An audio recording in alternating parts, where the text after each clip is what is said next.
Okay, so I thought I'd do something a little different for this kit and show off the actual build process. I won't be going through every single detail of building it, but if something interesting comes up in the construction, I will stop what I'm doing and start recording this and show off what I'm talking about. But first, I'm just going to quickly mention a couple of the things in the manual I noticed here.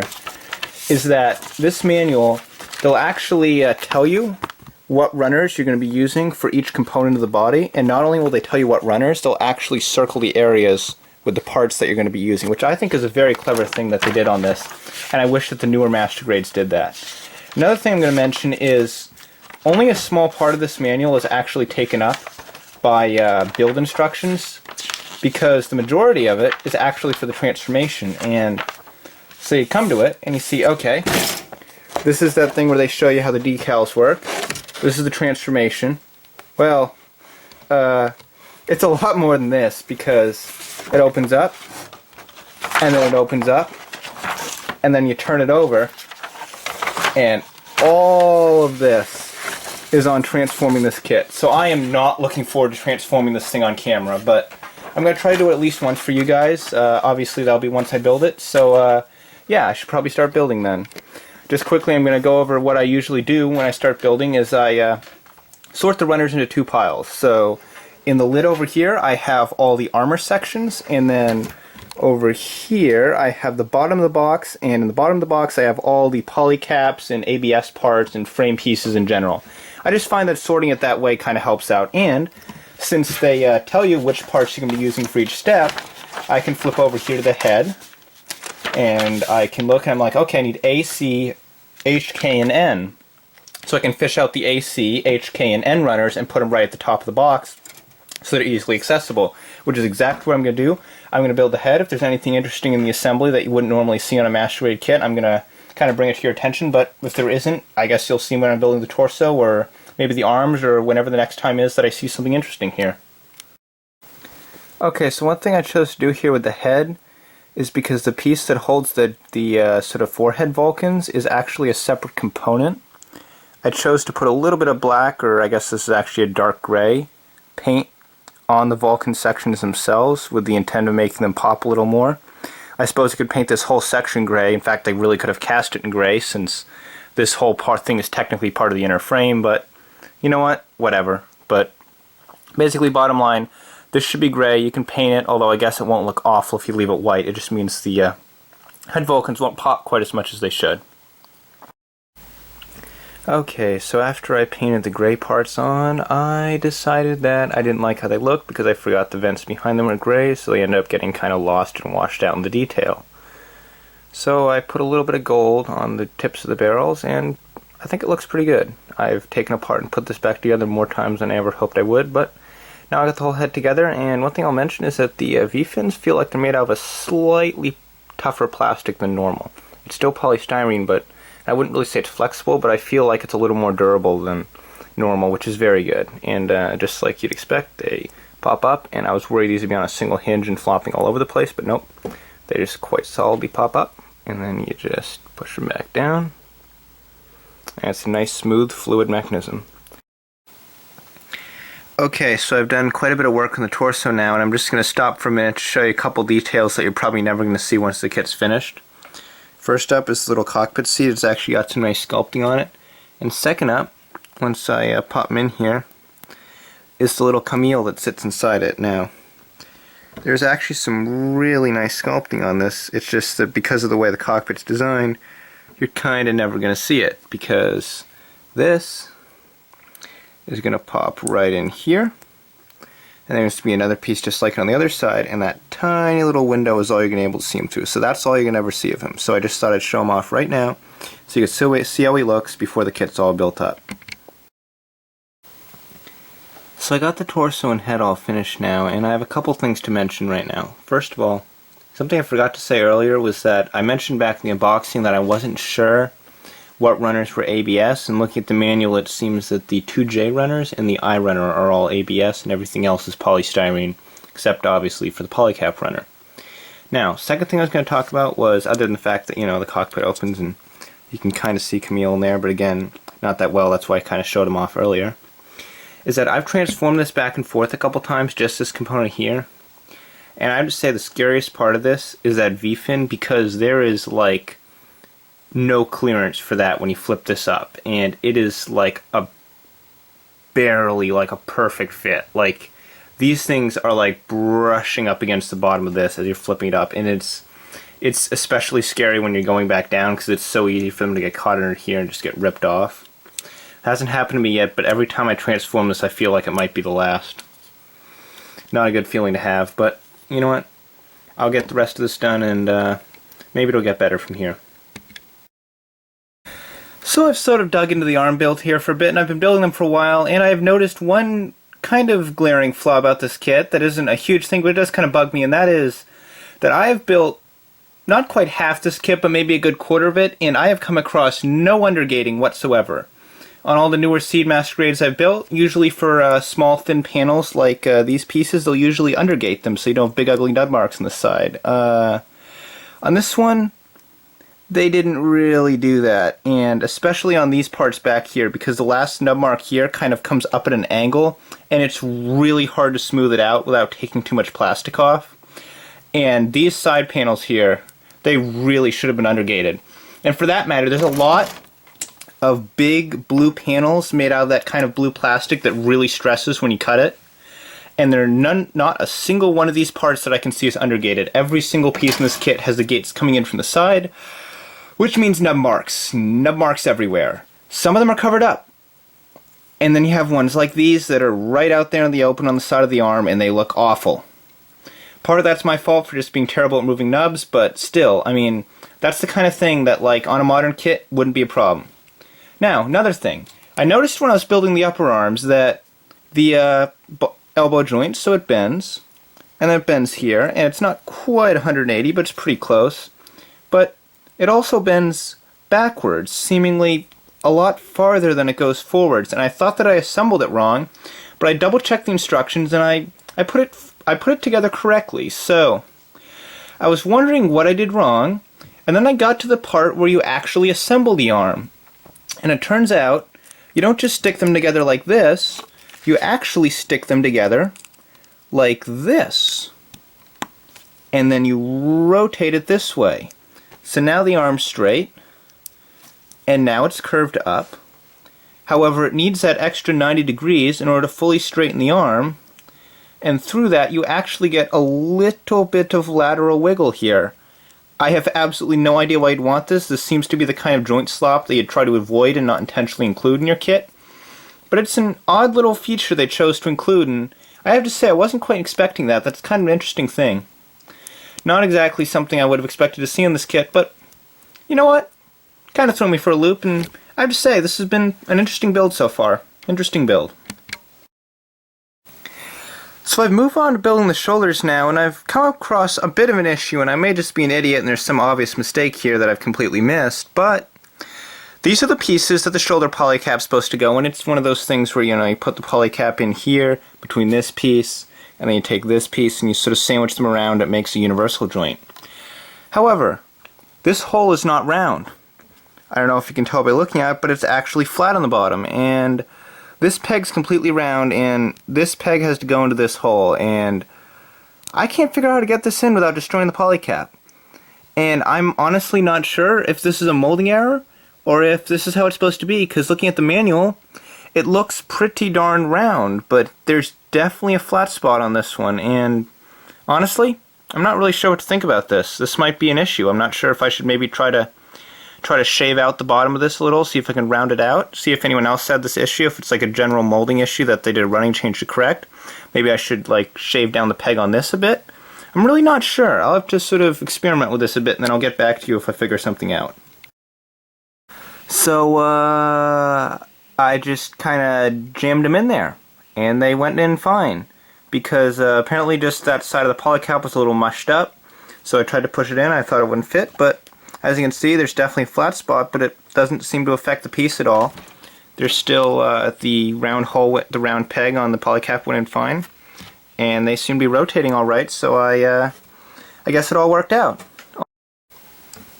So there's these little yellow stickers that you put all over different parts of the kit, and most of them go on pretty well. Like the ones on the arms are all right. They fit the spot they are pretty well, but These ones, as you can see, they're a bit shorter than the indent for them, and that kind of bugs me, I'm not going to lie. It's not a major thing, just something I thought I'd point out here, because, I don't know, it just looks wrong. It's not something you'd even notice unless you're up close.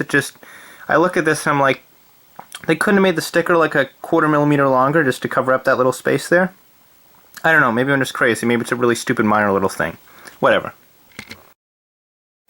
Okay, so I just had a pretty big scare here. So I was cutting off this piece here, and I didn't realize that it had already separated from the top, so I cut off the bottom, and since the top wasn't separated, I didn't have my hand over it like I usually do, and it shot off very fast. Like, so hard I couldn't see it. So far, I couldn't even see it. So hard I didn't even see a thing. I just saw a little yellow boom. It was gone. And where did it go? Well, fortunately, through some miracle, it landed right there. So, disaster averted. I'm starting not to like this kit. So, for starters, when I was trying to put the arms on, I accidentally pushed in one of these sections. See how it comes in? I'm not going to push it all the way again because I had to literally rip the entire shoulder part just to get the stupid thing to come back out. And then, because the only way I could push these on was to completely transform this back and fold the flaps down in order to get the arms on, I was transforming him, and then as I was transforming him back, I noticed I got the V-fin hooked underneath the chest here, and I almost completely ripped it off. It's basically just hanging in by a thread on this side, and I'm going to need to like soak that in plastic cement in order to hopefully just weld it back together, because I'm not transforming this thing again right now, and unless I can fix that in time for the review, I might not even transform it for the review, because I am not going to risk breaking that thing off. Let's see if this gets better as we go on to the lower body. Okay, so setting the upper body aside, I just started working on the waist unit, and right now I've completed what usually makes or breaks a transforming kit. This is the waist unit. And like several transforming mobile suits, the Zeta Gundam requires the waist unit to split in half in order to transform.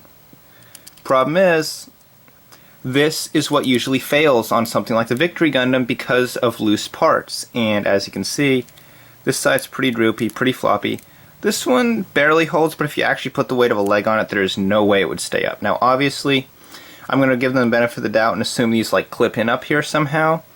But right now, just looking at what we have here, when you bring them together, the bottoms of these just kind of friction fit into this gap. So you end up with something like this, but it doesn't really take a lot of force to take this out of here, and that worries me, because it might be a quality control thing, but even if it is, this is what usually kills transforming MS, and I'm really hoping that there's some extra catch mechanism that's going to be going over this that I haven't built yet, because as it stands, I'm not too sure about this.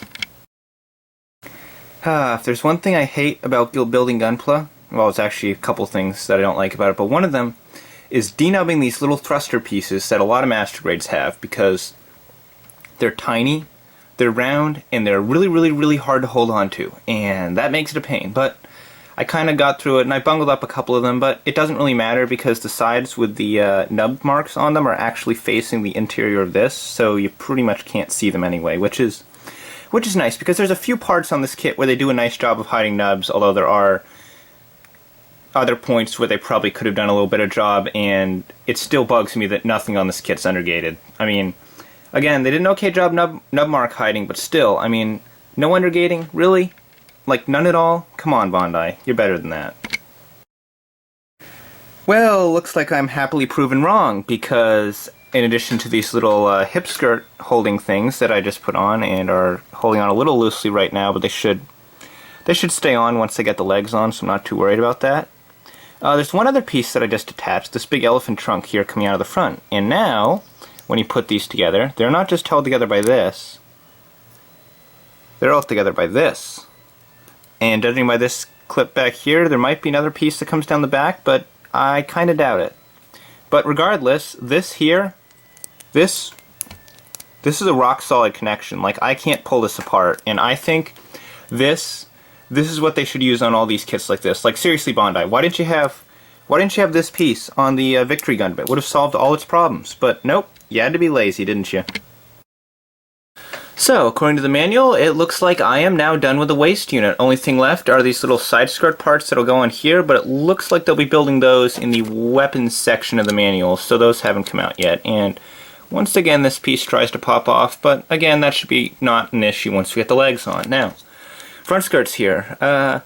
Just like the back skirts, how I mentioned in the unboxing that I was kind of ashamed I didn't have gray for the underside, there's no kind of inner frame right here. There's detailing that kind of looks like an inner frame, but there's no actual gray plastic underneath here. Bit of a shame. Not quite as big a shame as the back skirt, because this was already molded as two separate pieces, and this is one piece, and it's understandable they wanted to make it one piece, but still, I can definitely tell that this is not like what I'd consider a modern kit. But, I mean, it's not bad, but all I can say is I'm actually liking the seed kits a whole lot more, having started building this.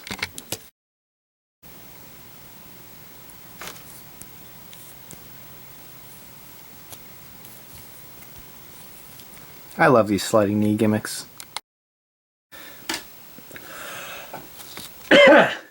Okay, so I got just about all the inner mechanisms for the frame of the legs all snapped together, and just before I put all the armor on this, I just wanted to show you some of the mechanisms we got going on here. So, at the top, there's this slider right here, and then we got a hinge, and then we have another hinge here, and this has that nice sliding mechanism I showed you earlier.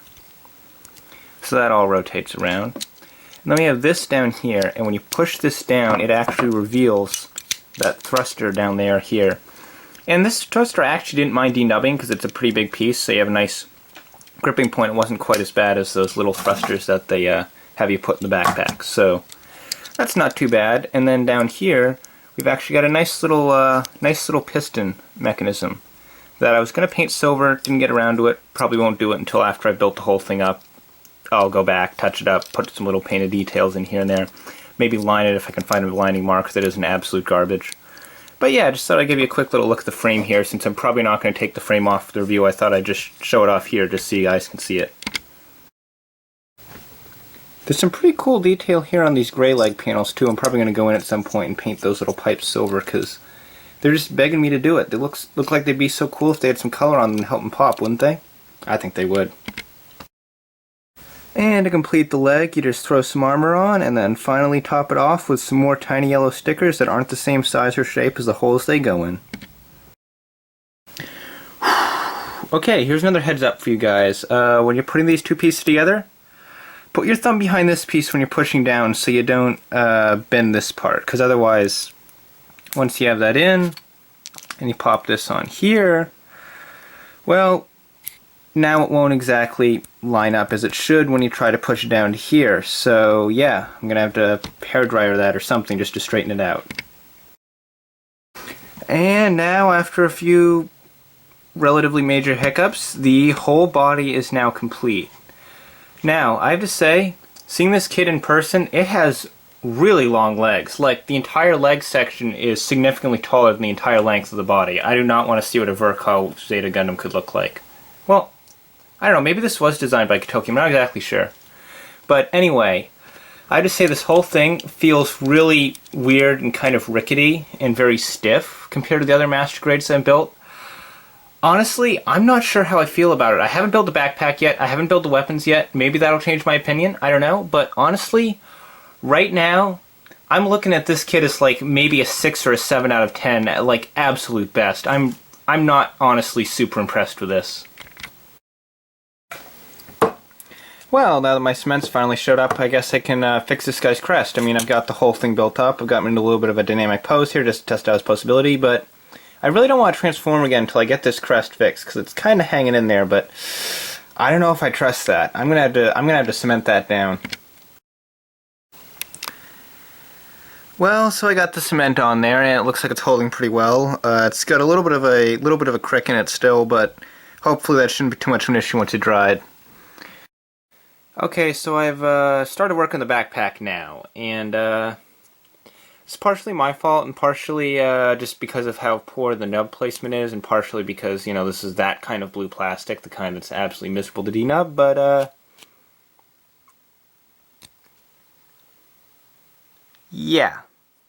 So for those of you that like get really bugged by seeing nub marks on stuff, this video and the review following it, they might be a little painful for you to watch, but hopefully most of the nubs aren't going to be too noticeable, and having built the whole thing up and looked it over, there's only actually a handful of them that are really that bad. And I might try to see if I could color match this with some paint and paint over it, but I don't know. I'll get to that at some point. Right now, however, I'm building the wings, and this is sort of the internal-most mechanism of the wings. Everything is, there's tube armatures here, a tail piece here, a polycap in there, and then there's two sandwich pieces. And this flips out, and this moves around, and this piece basically just gets sandwiched between these two dark blue sections along with this. So this moves, and these move, and this moves, and I'm basically just going to show you the whole process of building these wings, because they're pretty complicated and they actually look really cool. So I'm going to go build the next couple steps and I'll get back to you. Okay, so here I've got it almost done. I'm just going to put the top section on here, but before I do that I'm going to show you just how the mechanism works on the inside. So it's fixed at a hinge here, it's fixed at a hinge here, so when you slide it out, it does this, and I guess you just kind of push this upwards, and that's how the wing comes out. And then, well, obviously after that you know, flip this out, and then you fold it in. Let me just pop this back onto its hinge, since you know it's not supposed to be open like this. This is all going to be internalized once the kit's done. But you just push it back together, and then I'm just going to pop this on, and hopefully I didn't forget anything, and it looks like I didn't. So just, you know, pop this on, and it looks like that will more or less complete this wing. So now we just gotta do the other one. So I guess I spoke a little too soon, because I was putting this, after I put this together, I was moving the tail fin around. I was like, you know, this is making a really weird clicking sound. I think I might have messed something up. And then I looked very closely at it, and I saw a little flap of plastic sticking out here. So I thought, oh no, what did I break? So I ripped everything apart, and I got down to here, and apparently, now it's worked its way out of the joint now, but there was a bit of flashing in this groove, like through like half the groove. And actually, if I take this piece out here, you can see it right there. That plastic film inside that groove is, as far as I understand, not supposed to be there. And I have to say that's probably the worst case of flashing that I've ever seen on a Bandai model, and honestly something I'm not super impressed by. I mean, I can clean it out easy enough, I just normally expect their quality standards to be a little bit higher than that. So, for some reason, this little piece right here is attached by a polycap. That's what connects it. You just push it in the polycap, it doesn't move, it doesn't hinge, it doesn't swivel. It just sits down in there, and it's on a polycap. And I have to say, that's kind of weird. I'm not really sure why they did that. I don't know why it couldn't have just been a styrene connection. I think it would have been perfectly fine since it's a non-moving component. Yeah, that's actually really odd, I have to say. Dun da da da! It is done! All I gotta do now is just a couple weapons. Now, as for the wings, my thoughts on them, the way they plug in, it's pretty solid. There's like a connection there, and then they're like attached by a ball joint to the top here. That's pretty cool. I like how they look at the back. I like how instead of just being a flat panel, they can like shift and move around. Almost reminds me a little bit of the kind of movie Transformers and how like everything like shifted and adjusted. And it feels like that, and I have to say, having the backpack on this guy, it like changes his whole silhouette, and I actually really like this kit a lot more with the backpack. He's got a little bit of balance issues just because of how there isn't a lot of forward ankle movement even if you push this out of the way, so you can't, it's kind of hard to counterbalance for the backpack. But I have to say, nice work, Bandai. Like, I was really, really iffy on this kit, but having it all together here, I actually kind of am reminded of why I love the Zeta Gundam. It's just a cool design, and I think this Master Grade does an alright job of expressing it. Now I just gotta do the weapons and see if he looks as cool loaded up. So there was absolutely nothing interesting to talk about with most of the weapons. The rifle went together fine, the Hyper Mega Launcher went together fine, and I'm pretty sure, I think actually, yeah, the shield too went together perfectly fine. Last thing you build in the weapons section are these little pods that go on the arms. And just two pieces stuck together, and it just looks like, you know, just a piece of arm, but actually, if you look at the sculpting of the part, you got some little ammo packs in here. Now, I don't know if these are like extra ammo for one of the weapons, or if these are supposed to be like little missile pods when we shot off. but once they're together, it's a pretty solid connection. It seems like you're not really supposed to separate these, so I guess that's just an odd little bit of detail they threw in just as a little subtle thing. And, you know, that's why I make this kind of build log thing. I'm going to probably keep making these in the future, especially for master grades, because there's a lot of little details like that you only see when you're building them, and I want to share that with you guys. Just one final step, and that's assembling the pilot figures. And this is the first kit I've ever built where there is actual assembly required, because in order to make this little flagger fellow, you have to take the arms, and you have to actually plug them into his back. So it looks like it just like snaps in there. There's a little tab and hole mechanism. It's got a little press fit. And there you go. Got a little air traffic controller. I'd just say it looks pretty good. I've always liked the normal suit designs from Zeta. They've always looked pretty cool to me. You know what? I think I might even actually paint up this guy's batons red, just to make him pop a little bit. And as you can see, he came out pretty well. And that just about wraps up my build of the Master Grade Zeta Gundam 2.0. Now, if you've been following the video from start to finish, you already have a pretty good idea of my thoughts on this kit, but in case you want to hear every detailed thing I have to say about it and want to see the transformation and other stuff, articulation, all that, be sure to go check out my video review if it's up by now. It probably won't be if you're watching this in the first few days of me uploading it. But if it isn't up yet, be sure to subscribe so you're able to keep caught up when it does come up. And until then, I guess I will be seeing you next time.